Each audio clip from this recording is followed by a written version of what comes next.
This is Talk is Sheep, the official podcast of the Wild Sheep Society of BC, brought to you by Sitka Game. Come along as we bring conversations that matter to you into the high alpine. Well, here we are, buddy. Episode 124 with the man, Mr. Rod Giltaca. And this is your first podcast. Welcome to Talk is Sheep.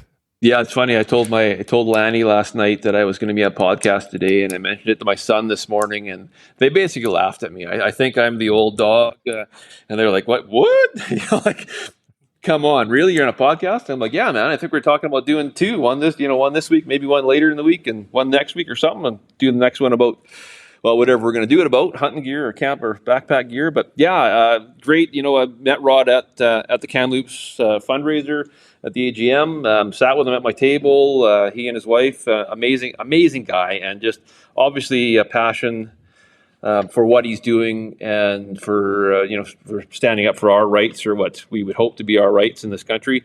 And I can't say enough good things about the CCFR. I hope that our members, noticing that we've donated to them and a substantial amount of money this last year, don't think that's just enough, and that they don't need to themselves. I think each individual member, if they feel strongly about being able to use their hunting rifles for the rest of their lives, and maybe being able to hand them down to their grandkids, that they step up and become members and do the right thing, man. If you got a little bit of extra money, donate, buy a membership, buy a life membership, buy a membership for a buddy. I mean, it's really good. The CCFR, they're the only organization that I've seen that are really having an impact on this fight in Canada, and I think they deserve our support. Yeah, it's interesting, right? We've seen this death by 1,000 cuts. We've seen grizzly bear go away. We see all this crap, and it's just like we have to stand up as a community, right? And that's one thing that you've advocated right from the get-go as one of our leaders on the society, as a VP, the director. Is just, we got to stick together. And it's like, don't start thinking about, it's only a handgun, or it's only an AR-15 or whatever. If it's legal, it's legal. And we have to start, if there's a reason that it doesn't belong in our space, if it's unethical or, whatever, it's not in line with our values, that's different. But, just because you don't do something, just because you don't hunt grizzly bears or don't hunt wolves or don't hunt predators or you don't have a handgun, doesn't mean we shouldn't be standing up for those that want to, right? Because it's just a matter of time. They're just, we say it over and over, they want to take it all. They're not stopping at those things. So no, they're just scratching the surface right now. And the latest woke world we live in, and cancel culture and everything else, just leads us down this path even more. Just they're almost holding our hand as we walk down the path, and that if we're not careful, we end up slitting our own throats because we're not supporting the people we need to support. Yeah, very, very good point. So, it's unfortunate that most people took into, hey, they're coming to get your, Weatherby Mark 5. They're going to take your Weatherby Mark 5. People went, what? They're going to take that? And that's just it. Like, anyone that doesn't see it, like, come on, it's time to wake up. It's it's not fear mongering. This is not about, they could do this. They're doing it. They're actually taking hunting rifles. It's a fact, and it's people are starting to see it now. And this isn't new. We've been talking about it for a decade. This is not new. And again, it's just mistruths and basic dishonesty in a lot of cases. Then they're pushing their agenda, right? And that's we got to do our best to stand up for ourselves and combat that mistruth. Yeah. Well said. So, great to have you on the podcast. This was a great chat with Rod. Always a pleasure to have him on. We're going to get this out to social on the channels as soon as we can, and then you and I are going to touch base again. And that's the one thing is I've heard so many people saying, you got to have Southin on. You got to talk gear because he's a freaking gear junkie. And I don't want you to do it when your wife's around because I don't know how much gear you got. Yeah, I'll go down to the gear room actually, and we'll just pull stuff in there. Yeah, absolutely. Let's do that. It'll be a good time. Lots of good stuff to talk about, and we can talk about the. I guess I don't know how my evolution as a backpack hunter and that kind of stuff, and so the gear we started with and where we're at nowadays, and some tools that we can use to help us do what we want to do as efficiently as possible, because it really is all about efficiency. I got a really good hunting partner Yeah, it's just, I don't know. It doesn't matter. It's a pound more. It's a half pound more. Well, by the time we pick up our packs, his pack's 10 pounds heavier, and it's just one of those things, right? And he's my regular guy, Yeah. Yes, I do. Well, Anyway, the thing is, though, but buddy, the cool thing about that is then you just split the difference, right? So you can carry his it's fun, 5 pounds. I just spent $300,000 on new gear. I mean, that's exaggerating, but good God, man, you do it added up every year. The wife is looking at me when I said $300,000. But I said that for her. But yeah, I mean, it's not a year goes by that you're not upgrading your things, and man, it's probably 2 to 5 every year on gear. Like, it's, how do you not spend it? And then you sell some stuff, you hope, and give stuff away. And my kids does really well on my used gear, and looks better than most of my friends do with all this cool shit. But anyways, yeah. Awesome. Okay, well, we'll touch base on that in the next couple of weeks here. I'm really excited about that podcast. Actually, looking forward to talking some gear with you. But in the interim, we're going to go to episode 124 with the CCFR's Rod Giltaca. This episode is sponsored by our conservation partner, Precision Optics. Thank you, Sitka Gear and Precision Optics, for investing in healthy wildlife and sustainable ecosystems. Mr. Rod Giltaca, got you back on the Talk to Sheep podcast. It's becoming a regular thing now, and quite enjoy it, to be honest with you. It's good to have you. Awesome. Thanks, Kyle.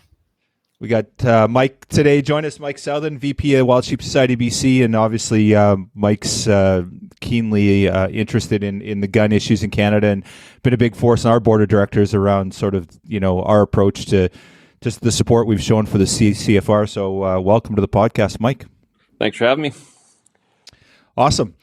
Well, Rod, I think we had you on just before you guys launched your new campaign. I think it was January. It's been a few months now, and obviously lots has gone on. Then maybe just give us an update of what's going on and where we're at with gun bans and all that sort of fun stuff. Well, the fight rages on. You brought up the Scrap C21 campaign that we did launch a couple of months ago. I can't help but think that one was very successful. That was against the amendments for Bill C21 that the Liberals had come out with at the last minute. The fight over the amendments had gone for over 2 months, and then we rolled out Scrap C21. 8 days later, they withdrew the amendments, and I would love to take credit for that, but I don't know that. So I would like to think that it helped, and of course, we are able to do that because people like your organization are supporting us and allow us to punch above our weight. So we'll have to credit you guys and everyone else that donated and support the CCFR. So that's really good. But bear in mind, those were 2 amendments out of the 96 that the Liberals and the NDP and the Bloc brought. Almost all the Liberals. And we fought for 2.5 months, almost 3 months over those 2 amendments. There's still 93 more for the committee to go through. And, you can get through 20 of them in a meeting, I guess, if if they're inconsequential, if they're very small. But it's still going to cause a lot more time to pass. And we're trying to run the clock out on Bill C21 because this government won't be in power forever. So the farther we can kick that can down the road, the better. So that's kind of the situation with Bill C21 and that campaign. So you're not going to give the NDP any credit for this? Nobody did anything, right? The Conservatives and the gun lobby and gun owners, they did nothing. It was all Peter Julian and, flanked by Alistair McGregor, right? The come on, Mr. Giltaca, you've got lots of guns left, if you remember that from the committee. I'm like, I'm running out of guns here. And he was like, no, you got lots of guns. I'm like, okay. It was pretty unreal watching it. I mean, it's Saturday mornings. It's a regular, almost religious for me. I sit down, I watch the morning news, drink my coffee, and then I'll watch what you put out on the Friday with your weekly review. And it's, watching all that stuff and being able to have that access to it with being a CCFR member is just giant. I mean, just to be able to see that and really be caught up to date on everything that went on that week, like absolutely everything. It's brilliant. And your guys' take on it, you and Tracy, is, it's just, you're some of my favorite people, man. It's awesome. It. So, Rod, let's talk a little bit about, I guess, those 2 amendments that got thrown out. So, obviously, you guys launched your campaign. This got thrown out. And, where does that go from here? What are we seeing next? Obviously, there's all these other amendments. And then the one thing that, resonated with me when we had you on last time was, basically the handgun ban that's here to stay. We're stuck with that. There's no foreseeable future where that's going away. So let's talk a little bit about next steps just around the amendments and what's coming down the pipe with that. Well, as I mentioned, there's 93 more amendments to go. The Liberals have said flat out that they are reformulating those 2 amendments that were withdrawn. They're going to go back, try to figure out why everybody was so mad, as if they didn't know why everybody was mad. Like, you're taking my property for no good reason. You haven't justified anything. That's why we're mad. So anyway, just shortly thereafter, after the amendments were withdrawn, we got a message from public safety that they were going to do a technical briefing about those amendments. We attended that technical briefing, and basically they said to us, the Liberal government, the government is they want to know why everybody was so mad and how they can reformulate these amendments to, somehow take property from Canadians and then them not get so mad, I guess is what it is, if I'm paraphrasing. So they are coming back with something. So this fight is long from over. They're determined to take all these guns at whatever cost. So the amendment thing, that's coming back. That rages on for sure. And then, as I mentioned, you got all these others to deal with. So if Bill C-21 ends up becoming law, and it's just a guess, it won't be till the end of this year, if at all. Okay, so one thing, I've been thinking a lot about, that there was some sort of allies out there that sort of helped with this. I can't help but think. So First Nations, we look about like the working, the farmers, for example, they were a classic example. So, that's the target that, I think helped us a lot. Do we see a scenario where the Liberals just show up with the same bill and they, exclude somebody that's using it for work and somebody that excludes somebody that the First Nations, and then the same crap shows up? What are your thoughts on that? Who knows? I mean, these people are ideologues, right?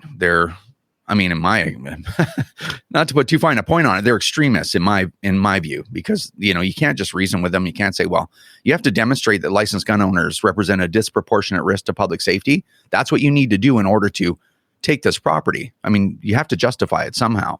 And it's talking points and it's political talk. And it's like, well, we need to make Canada safer. It's like, well, that's a broad statement. How exactly are you going to do that other than take my property? So this isn't going to, it's not going to subside anytime soon. Although, just going back to what you said, like, this victory truly belongs to everybody that played a part, either supported an organization, wrote a letter, called their MP, expressed their displeasure to the government in some way. And so First Nations really stepped up, and hunters and I guess farmers, right? But hunters really stepped up. So typically it's the gun lobby, typically supported and run and fueled by handgun owners and black rifle owners, right? Because we're the ones that are the tip of the spear. We're the ones that are under full attack all the time, like, other than the Harper years, right? And we can only do so much by ourselves. But when everyone realized that they have a dog in the fight, they all stood up, meaning, like I said, hunters and First Nations, and we couldn't have done it without them really taking an interest and getting involved. So hopefully that participation continues, because that's what we need to keep pushing this off. Like, just sport shooters can't do it by themselves because we're too small a group. So when we look at those numbers, what's you've given me the number before, but I forget. Is it 2.1 million lawful gun owners in Canada or something like that? What's that number? Yeah, just over 2.2 million license holders. Okay. So there's actually more. There's 3 times as many license holders in Canada, firearms license holders in Canada, than there are registered hockey players, people that play league hockey. So it's not a small group. But gun owners come from all walks of life. We're not a I don't know, like a consistent demographic. There's all kinds of people. So there are people that own guns that are vote Liberal, and there's people that own guns that work in universities, and doctors and lawyers, and a lot of these white collar careers, like myself, I guess, right? That you would not expect. I didn't grow up around guns. So not every gun owner is getting involved. Not every gun owner is against, gun control. So it's been a real struggle. And I have to, again, credit organizations like yours that typically are the last to lose their guns, but your turn's coming. But, you got involved, and that's what it took. And we actually changed the behavior of government. I don't want it ever to be lost on anybody what an achievement that was, because these people are determined and they changed course.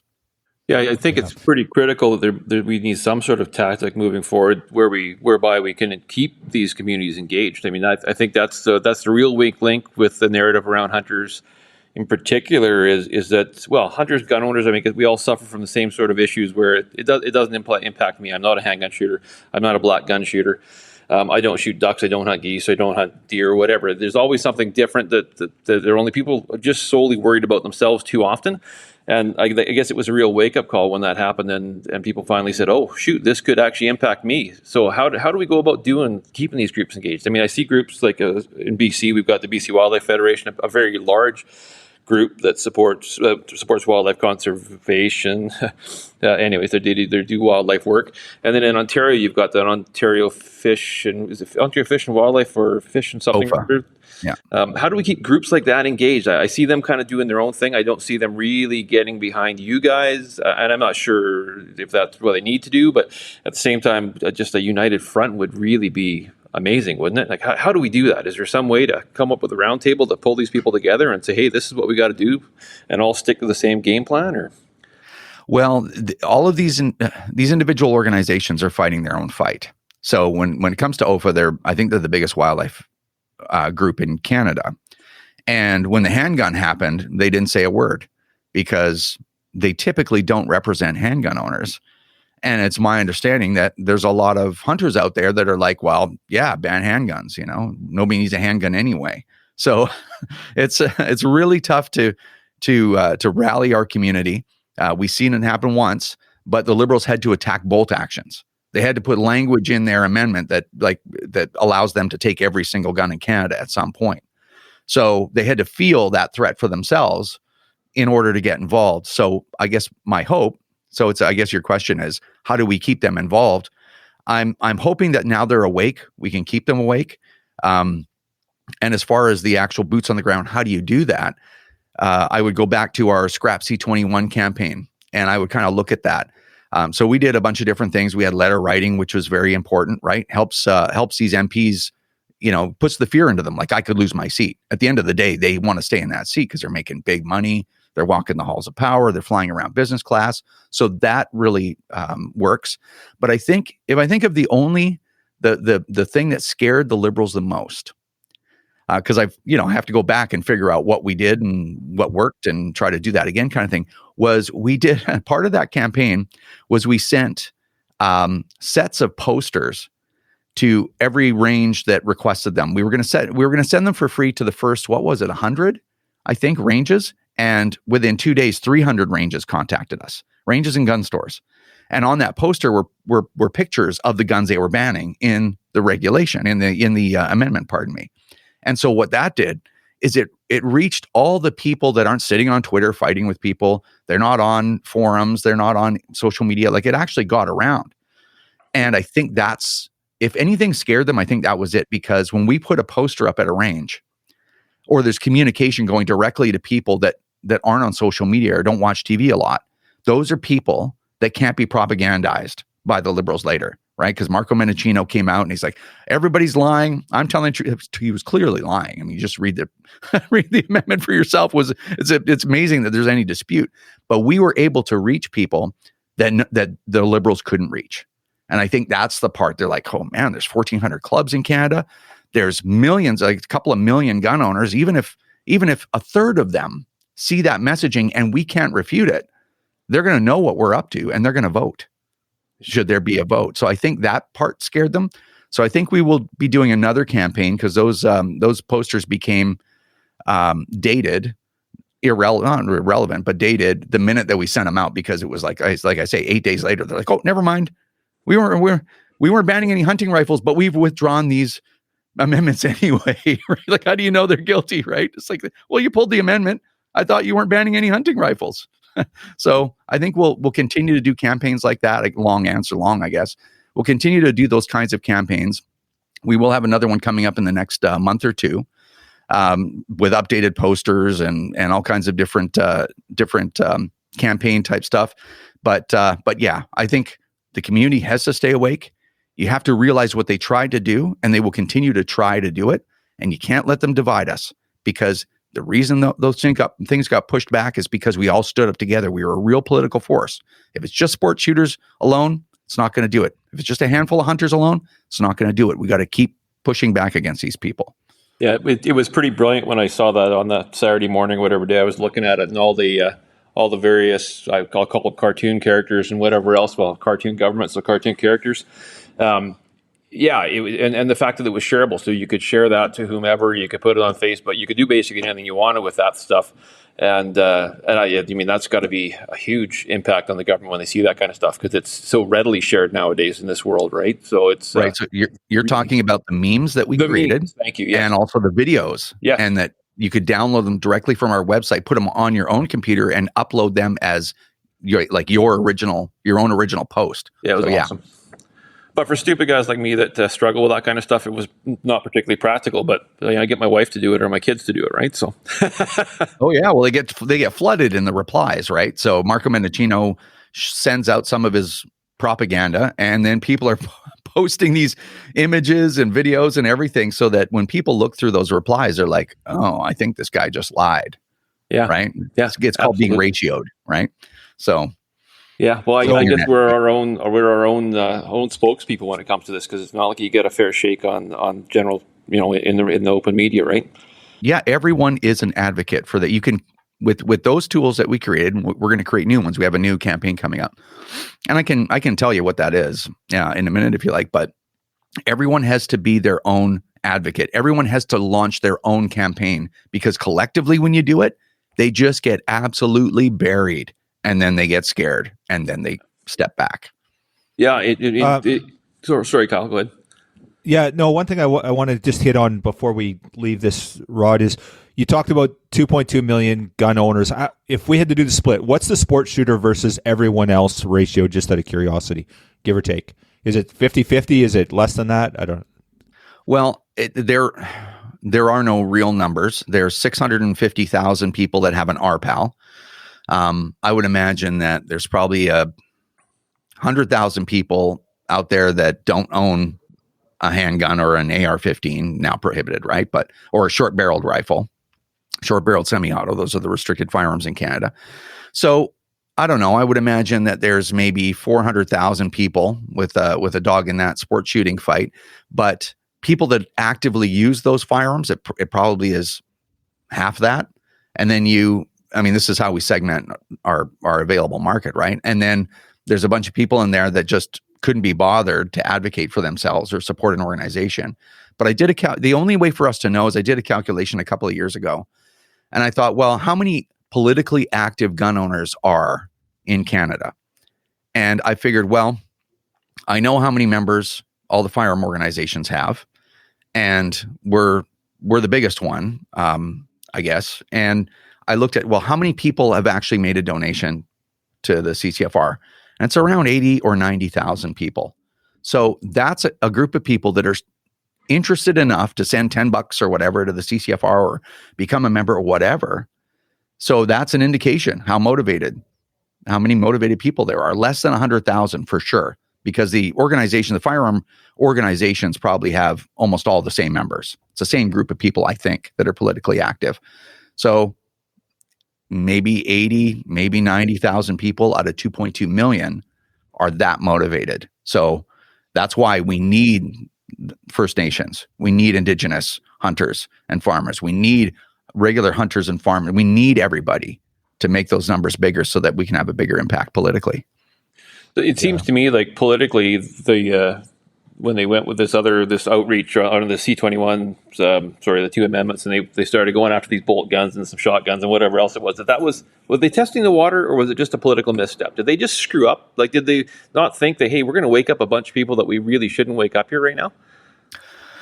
Well, that can be a big debate. It can be a big conceptual conversation. Like, what are they thinking really, right? And at the end of the day, they're doing it for two reasons. These people are completely out of touch. I don't want to start ranting and raving, right? But they're largely narcissistic. They believe that they're the only ones that should have guns. No one else should have any guns for any reason. That suits them just fine, right? Just fine. And they think that they can make political hay out of it in urban centers, because the Liberals, the only place that they're strong is urban centers. right? Where people tend to be. I mean, I lived in the city for a long time. You tend to be out of touch. Your food just shows up at the grocery store. You don't know where your food comes from. You know what I mean? Like all the services are delivered to you. You pay your money. And so you can kind of get out of touch with how things work in the rest of Canada. And I think that's really what it is. They don't want you to own any guns, and they are looking for that urban vote. And I think in the last 2 elections it worked out quite well for them, right? They were like, oh, they're going to bring assault rifles, but they're going to make assault rifles legal again was their big line. But our group does so much outreach to the non-gun owning public through social media mainly, that I'm hoping that the average Canadian now has gone target shooters and hunters and farmers and Indigenous Canadians are not the reason why we have shootings in urban centers and rural communities in Canada. It's bail reform. It's increasing levels of criminality. It's the drug epidemic. And the Liberals are, I want to pull the Peter Julian. It's not that they're not doing nothing, but they're not doing any, they're not addressing these problems with anywhere near the effort that they're trying to get your bolt action rifle from you. And that's a problem. I think people are getting smarter on this topic, and it's not going to be as much of a winner in the next election for them. I hope so. So, you made me think of something there. I wasn't really going to go down the rabbit hole in this one, but you hooked me on it. But is this, is there a lobby, an anti-gun lobby that's driving a lot of this, or is it just strictly votes, or is it, a narrative that, that truly is Canada? Some people actually think Canada's safer without guns on, like, legal gun owners out there. What is there? Like, we know in the U.S. there's an anti-gun lobby for sure. Is there a big one in Canada? What's your take on that? Well, what we have in Canada is not so much lobby organizations. We have victims groups. So there's CCFR, which is, there's a couple of the women that were at École Polytechnique back in 1989. One who is a legitimate real victim, which is Natalie Provost, and she was shot 4 times. And, as an organization, we've reached out several times to them to say, at the end of the day, we both want the same thing. Like, gun owners don't want to see anybody shot. But at the end of the day, it comes down to, what measures do government have to take? What kind of gun control works, if any? We have to consider the people that are losing their property and their identity and everything, because guns are really important. They're really important to me on a lot of different levels. But these groups, I think they end up getting used by the Liberals, used by certain governments. They get emboldened by them. It's like, okay, whatever these people say is gospel. If you disagree with them, you are attacking victims. Like, the dialogue is really terrible. So there's a couple of victims groups that are kind of at the forefront. Of course, you got the spin doctors for protection from guns, the Canadian doctors from protection from guns, but I call them the spin docs because they spin everything. So I guess they would be as close to a lobby group as you would get. They are registered lobbyists, but they're pretty lazy, but they definitely use their doctor's credentials to obscure the truth. But yeah, that's what you have. You don't have a CCFR on the anti-gun side in Canada. Okay. Let's, anything else on that stuff, Mike, that you want to touch on? Or are we good? No, there? I think we got it, bud. Okay. Let's jump into something I want to talk a little bit about. Is we're seeing a lot more of these provincial firearms acts coming through. Obviously, firearm control is a federal issue, and we're seeing these provincial acts. Bring our listeners up to speed, and me actually more so than anyone probably. What's going on with that? Are they effective? Are they going to work? And what does that look like federally for firearms control and the legislation aspect of that? So primarily, I'm more familiar with what's going on in Alberta, but Alberta and Saskatchewan are both doing similar things to stop the buyback, basically to stop confiscation. So in the case of Alberta, what they're doing, I think there's a few details, but overall, they're saying that anyone who is going to confiscate firearms, like, set aside whether or not they're going to pay you some amount of money for it, it's still confiscation, right? It's involuntary. So anyone that is charged with confiscating firearms or responsible for confiscating firearms in the province has to have a license from the provincial government. And it's up to the provincial government whether or not they issue any licenses, right? This is how they're doing it. So they're like, well, RCMP, if you want to collect firearms, can't do it in Alberta unless you got a license. And you know what? Your license is still in processing. I know it's been a while, but we have some staffing problems, supply chain, I don't know, whatever. But yeah, it's really slow. Might happen this year. So it's really kind of a cheeky way to say, no one is authorized to confiscate firearms in our province. Now, whether or not that would stand up to a lawsuit or a judicial review, I don't know yet, because I'm not sure that anyone's ever done that before, but certainly sets up a roadblock. So if you're in Saskatchewan or in Alberta, it looks like even if they rolled the buyback out, you wouldn't have to comply with that. You'd be safe from the RCMP or a municipal police force that's getting money from the feds, which is what they're trying to do. You're safe from them actually coming to collect your firearm. So what that looks like in real life, I just don't know, because I just don't know. But that's what they're trying to do. Okay. Yeah. Interesting. Okay. And so Alberta's well on their way, and Saskatchewan recently jumped on this bandwagon as well. Is there provincial lobbies and are you guys working with other provincial governments trying to get that stuff going, or what does that look like moving forward for other provinces as well? Well, the influence for provinces to jump on board with something like that wouldn't come from us. It would come because the different provinces have different provincial governments and their political leanings, right? So it would be, hey, Alberta has assumed a leadership role there. Saskatchewan has assumed a leadership role. Then you have Yukon doing a few things, and then you have New Brunswick doing a few things. But that's going to be at a peer level. They're going to be like, okay, what did they do there?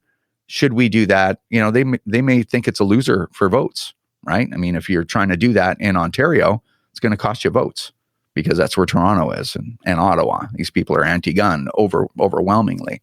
So it's going to, so don't look for Ontario to do anything, kind of thing. So we'll see.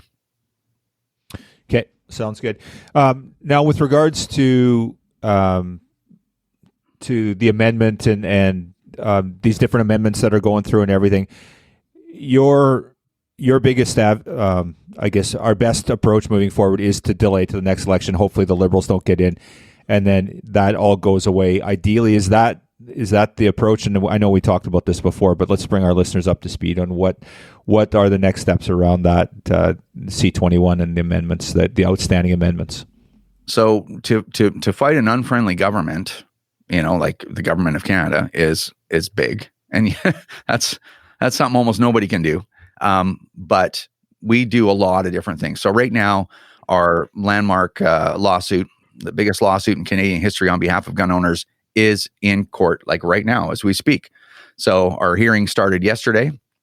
We have 8 days of hearings, and then we'll get a decision on these issues in about 3 or 4 months. So that's happening. So we've sued the government, and it's a huge lawsuit. Like, we put $2 million into this thing so far, over $2 million. So it's big.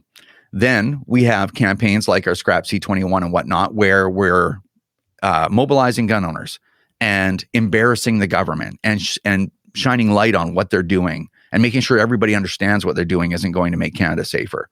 So there's a public outreach thing. And then, of course, we're working the political angles with our allies in the House to make sure that they are delaying as much as possible to try to run the clock out on Bill C-21. So maybe we can get an election in the summer. Maybe we can get an election in the fall. If we keep pushing Bill C-21 down the road, we won't have to fight legislation. So if you'll allow me, legislation is a real problem, because legislation is law in Canada, and it takes a majority government or a coalition government to repeal that law. And it takes a long time, because the same tactics we're using can be used against us. Right now, the May 2020 gun ban is regulation. It's like an executive order. So a minority government, if there was a minority conservative government, they can take that. It's gone in a day. All right. And everything goes back to the way it used to be. Same thing with the handgun freeze. That's a regulation. They can repeal those regulations in a day. Right. All these reclassifications, they can deal with those in a day. But legislation's different. So We're trying to help the Conservatives because they have a chance to win this, and that's the only way for us to repeal any of this stuff, because you need a minority government to repeal those regulations. And throwing manure at the government, shedding light on what they're doing, suing them, mobilizing gun owners. So there's a lot of things that we're doing all at the same time. But that's how we're doing it. Okay, cool. Let's talk a little bit about the lawsuit. First of all, what is the government being sued for? A high level. So one of the reasons why this case is so expensive is we're doing a lot of different things. So we are suing the government. Well, it's a judicial review against the order in council. So what we're saying is, not to get too technical about it, but when they did that gun ban on May 1st, 2020, the government actually didn't have the authority to write that regulation. It says clearly in the criminal code that any long gun that's appropriate for hunting or target shooting cannot be prohibited by the federal government. And that's law, that's legislation, that's not regulation. So the government's like, we don't care what the law says, we're doing it. So they put in this regulation to ban all those guns. And then of course, all the ones that came later as variants by the RCMP. Well, they didn't have the authority to do that. So we think that we are going to win that. And so that regulation, we should have that overturned. And what that means at the end of the day, I don't know.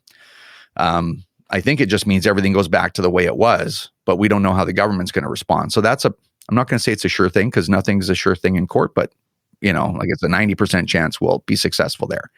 We also wrapped in a constitutional question, a charter question, which has to do with property rights. Can the government just decide, because they see an opportunity, like they did with the spree shooting in Nova Scotia, one of the darkest days in Canadian history? They're like, here's our opportunity. 2 weeks later, they tried to ban our guns. Can the government just grab whatever it wants from you anytime it wants because of a political opportunity or whatever their motivation is? Or do they have to legitimately justify that?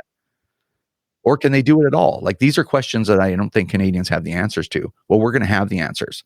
Now, that part of our lawsuit is more difficult. Our team's like, oh, you really don't have property rights in Canada. The government can grab whatever it wants from you. So, to varying degrees, right? So we're going to have an answer to that question. And that's the part, I think, in this lawsuit that is extremely important for every Canadian, whether they own guns or not. You need to know the answer to that question. Like, if I get into government, can I just come and grab your house? Can I just come and grab your car because we're not doing gas anymore? We're not doing fossil fuel anymore? Can I just reach into your life and take, as the government that you pay for? That's a really serious question. So, like I said, we'll have the answer to that too. So the lawsuit, you said the hearings just commenced and it's 8 days of hearing that's currently ongoing. Is that for both parts of that, or is it just the first part, the OIC stuff? That's for everything. Okay. So 8 days of hearing, that's going on. Is that in Ottawa right now, or where is that taking place? That's in Ottawa in the Supreme Court building. It's not a Supreme Court hearing, but that's where they're holding it. Okay. So 8 days of hearings, 3 months to rule, 4 months to rule. And then, and that doesn't affect currently like the SECU stuff and the C21 stuff that's currently ongoing with the amendments and all that stuff? No. Okay. All right. What are the timelines for the C21 stuff? When do they get back together to review the amendment stuff? Is it been on hold now because they're reviewing the other stuff that got thrown out, or what's going on with that? So there's a bit of a review going on there. The Liberals will come up with a new amendment to try to get everybody to go back to sleep and they can still ban guns somehow. But the Public Safety Committee has had some other priorities, because that committee is not just responsible for gun stuff. It's responsible for, national security things, and they meet on all kinds of things, Chinese interference, right? There's a whole bunch of things that they're meeting on. And so they only they're on break now for spring break. These guys get a lot of breaks. So they're on break for like 2 or 3 weeks. And because, it's spring. And then they come back, I think, for about a month and a half, 2 months. And in the middle of June, they will rise again. They won't be meeting again all the way to the middle of September. So they get 3 months off. These guys make $200K, by the way, to start. I'm just throwing that out there. Then they get 3 months off or in riding, and then they'll commence again in the middle of September. So that's a really important thing, because that's 3 months that no forward progress is going to be made on the legislation or in the committee itself. So if we can delay, if that doesn't happen till like in September, end of September, if there's no forward motion, then the committee might meet a few more times. Then it goes to third reading, which is like a day. And then it goes to the Senate. And there's a similar process that happens in the Senate where they have witnesses and there's delays in committee and all that stuff there. And then it comes back to the House and becomes law-ish. So I'm hoping that this doesn't happen till November or December. And I'm hoping that we can have an election before that and we can turn this ship we call Canada around. So that's sort of what we're looking at in the near future. So from a political perspective, Rod, do you see scenario like, let's say it does go to Senate, for example, it gets that far down the road. Conservatives get in, they come in, they said, it's done, it's dead. Can they throw it out like that? Does it matter if it's gone to Senate or not? They can just discard it and it be away with it. When there's an election in Canada, every bill that's in progress dies on the order paper like that. It's over. So, and then that means if they wanted to, let's say the Liberals won again. I don't even mean to bring that up. But anyway, let's just say that happened. Then the Liberals would have to start with like, oh, hey, here's our new bill, C-22. You may remember it as C-21. And it starts with first reading again. And yeah, so all those bills die on the order paper and they have to be reintroduced from the beginning. So now the handgun freeze, we talked about that a little bit. Let's say the Conservatives were to get in, if they're a minority, they cannot overturn that without support. They would need some sort of majority support or maybe a coalition. They can't do it as a minority, correct? Go ahead. Sorry. No, go ahead. That's all. The handgun freeze is a regulation. It's not law. Now that handgun freeze, the conditions of the handgun freeze are in Bill C-21. So if Bill C-21 at the end of this year, in November or December, became law, you're done with handguns until you have a majority government to overturn that legislation. And it would be a battle for that government, just like it was a battle against us for this for Bill C-21. But as far as the handgun freeze is concerned, like when that happened, we looked at suing the government. But the problem is there's no such protection in the criminal code for handguns. The government can do what they just did. So there's nothing to sue over. But, and we got a legal opinion to make sure that, if there was an opportunity, we would have jumped on it, but there really isn't. So you got to be, the problem with lawsuits is that they're good fundraisers because people are like, sue the government. It's like, well, you should sue them when you have a reasonable prospect of winning something. You have to sue them for a reason, not just to say, hey, we're an organization, we're suing the government, send us money. That's not how it's supposed to work, right? So we looked at the handgun thing, and the government is well within its rights to create regulations to stop the import, create regulations to stop transfers, like all that stuff they can do.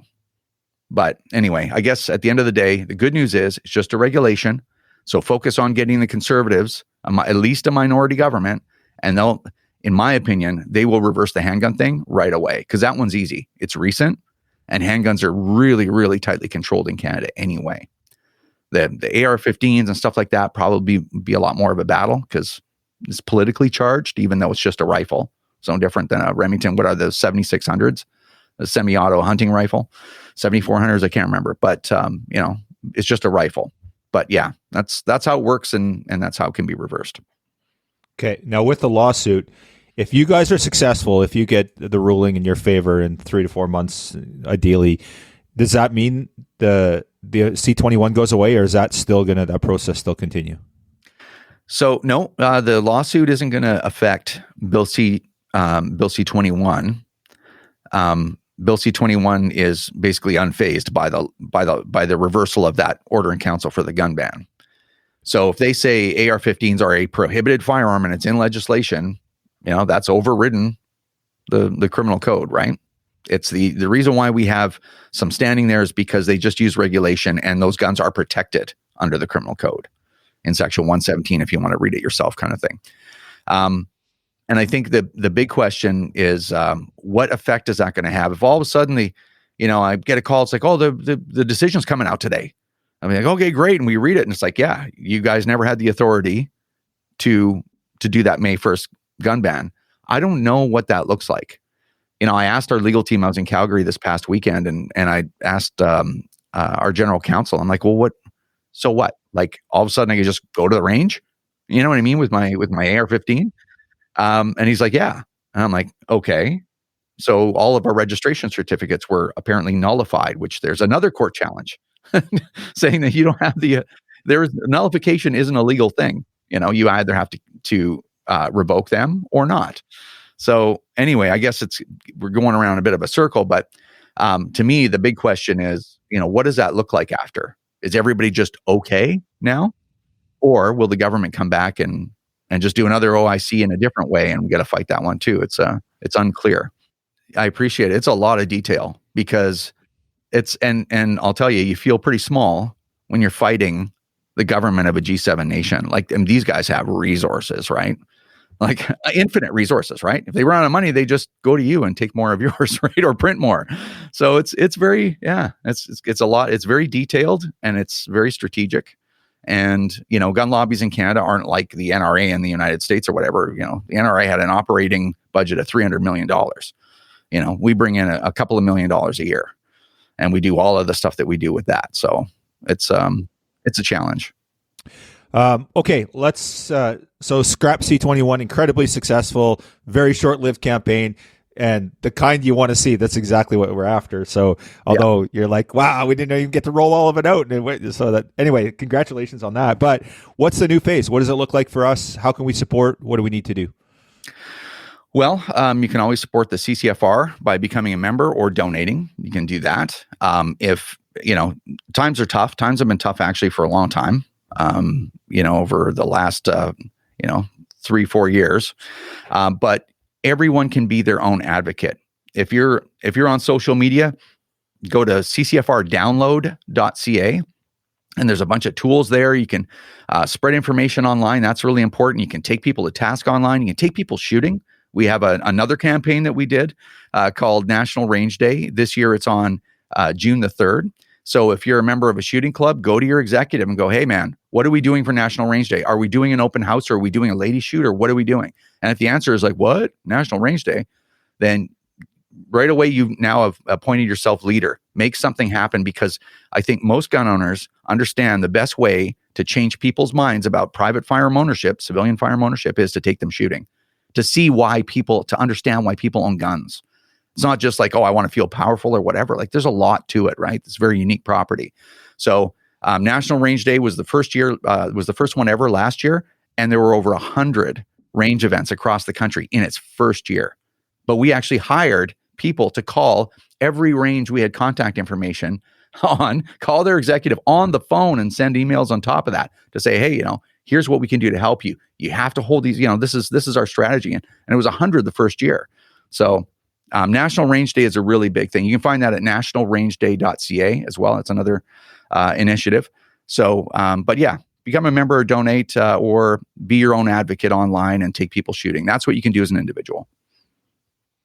Awesome. And is that the new campaign? Is it National Range Day or is there, you talked about a new campaign strategy? Is it? Well, that's an existing campaign and we just keep fueling that every year to try to grow it. But we have a new campaign coming out in the next couple of months. And what that is we have to look at, going back to what Mike was talking about, all these different aspects of this fight, because you can't just show up and say, hey, gun owners, support me. I'm going to call MPs. So flood me with money. It's like, well, you have to do 10 different things because we're fighting something a lot bigger than ourselves. So when I look at the Liberal government, the weak link there is the NDP. That's the weak link because the NDP, the only reason that the Trudeau government can do any of this stuff to you is because the NDP are supporting them. They have a coalition agreement, right? So all these bad things, all of these scandals and whatever, they're all made possible by Jagmeet Singh and the NDP. They're the only reason that government still stands. They're propping them up. So it's going to be Jagmeet Singh's turn to feel the heat. So like Scrap C21, we're doing another campaign. It's all going to be pointed at the NDP to put pressure on them to stop supporting this terrible wildly corrupt. I don't think that's even controversial to say. We've all seen it, right? To stop supporting this government. So we're going to start putting pressure on them. Save your reputation. Do the right thing. Be the virtuous, honest party that you claim you are. Stop supporting this government. So that's what this campaign will be about, putting pressure on the NDP. And it will be a lot of pressure. And especially if all of your members and their family members and everyone supports it by participating in it, getting on social media, putting the pressure on them, sharing the material, stuff like that. So Jagmeet's next. Awesome. Okay, so short term, last time we were on, you said, you talked about what we could do, and our members were writing, and we made that available, and I know a bunch did. I think we used our Act Now campaign to press that. So I guess the next thing is keep an eye out for this new campaign coming out and share that stuff, and then just share existing stuff, take people to range. That's the main takeaway as of right now that we want our members to focus on. Yeah, that kind of stuff. And I think, I'm a big proponent of a lot of people doing just a couple of small things, or a lot of people donating just a little bit of money is far better than a small group of people doing everything and don't, you know what I mean? Because you get exhausted. You have donor fatigue, and you get to a point where you're just like, I don't want to fight this fight anymore. Just take one person on the range a month. Take one person on the range every 6 weeks. Spend 30 minutes a week on social media, spreading the material around and engaging in a little bit of conversation, then disengage. Don't burn yourself out. That's the most important thing. Don't, this is a marathon. It's not a sprint. So just drip, just keep that little bit of pressure on. And if 1 million people do that, this government will be gone and things will improve. I can't say it'll fix every problem in the country, but certainly on the firearm front, we'll just go back to normal and just be normal people again. Very cool. Yeah, you talked about the range stuff. I think Mission Rod and Gun Club's hosting an event in May that Tracy's going to be at. You guys are co-sponsoring it or affiliated in some capacity. My wife's going to go over. She's signed up for it. I'm going to volunteer. A couple other directors are going over. So pretty stoked about that and about what you guys are doing there. Really excited to see what that looks like. So yeah, that's awesome. Mission's a great club. They've really helped us. Good people. Yeah, very cool. Mike, what am I missing? What else do we need to talk about? Well, and if I could just jump in, one of the things that the CCFR did that can help that process is we have a website called gundebate.ca. So gundebate.ca. And on that website are tons of educational materials. So videos and the explainer videos and studies, and there's all kinds of information on there if you want to become a better debater just in your own life, right? Because somebody will be like, well, what about all these shootings? Nobody needs a gun. Look at all these shootings. It's like, well, look who's doing the shooting and where are those guns coming from, right? And what are the problems that are causing people to hurt each other? Like, you'll learn all that stuff on gundebate.ca. That was a project we did a long time ago. It's still up, and it was just to help gun owners get better at understanding this issue so they can communicate, and also providing these tools that you can say, you know what, here, I'm sending you a link to a video. This one will tell you everything that I couldn't articulate properly at dinner because I had a couple of drinks. So just watch this. It's 2 minutes. This is what I'm talking about. So it's a really good resource. I keep forgetting to talk about it. We do these big projects, and then I forget about them like literally weeks later, and I'm on to the next thing. So gundebate.ca is a good resource for that. Well, it is, but the firearmrights.ca, otherwise known as CCFR.ca, there's a lot of information on that website. So it may be hard to find stuff because when you start having these many campaigns and these many projects and it just gets pretty unwieldy to sort through. So you got CCFR.ca for the CCFR. You have gundebate.ca. That's our knowledge base website. You have CCFRdownload.ca. That's part of our Scrap C21 campaign. There's other videos that you can download directly on your computer from there. And of course we had Scrap C21.ca, and that was for that campaign, but we'll repurpose that one. So those are all the places you can go to get a lot of the work. All of it costs you nothing to go and use it. So that's where a lot of our work is. It is pretty good. So that's called the CCFR Insiders. It was an idea that somebody had a long time ago, and basically, once a month there's a meeting. If you go to CCFR.ca and you do a recurring donation for $20 or more, you're automatically included into the Insiders. And then once a month, we have a meeting where you can talk directly to Tracy and I. We sit together for about an hour and a half, And if you're like, hey, I thought this was a really good idea. How about that? You can just talk directly to us in a Zoom meeting. Well, I was wondering if I should even come on the podcast until you became an insider, but I'm gonna give you the benefit of the doubt. I'm just kidding, Mike. Yeah, make sure you give him a hard time. He deserves well, I'm it. trying. Yeah, I don't know if it worked. Okay, in closing, Rod, obviously I've got all these sites written down. We'll include them in the show notes and try and get people over there. And but any closing thoughts on anything CCFR related before we close up? I think we beat up your listeners enough with all the CCFR stuff today, but I really appreciate the opportunity, and just hopefully people make good use of the tools and keep fighting. Yeah, can't stop. Yeah, for sure. Awesome, Rod. Well, thank you so much for your continued effort. It was fantastic seeing you in Kamloops at our event. Loved having you up there, and hopefully we can make that a regular yearly thing. Love to have you back next year, and just appreciate all that you and Tracy and all the entire team of the CCFR does for all of us lawful gun owners in Canada. Thank you. Well, I appreciate the help that your organization has given us, and it was my pleasure to be there. So, and I appreciate the opportunity to talk to your audience. It's it's very meaningful.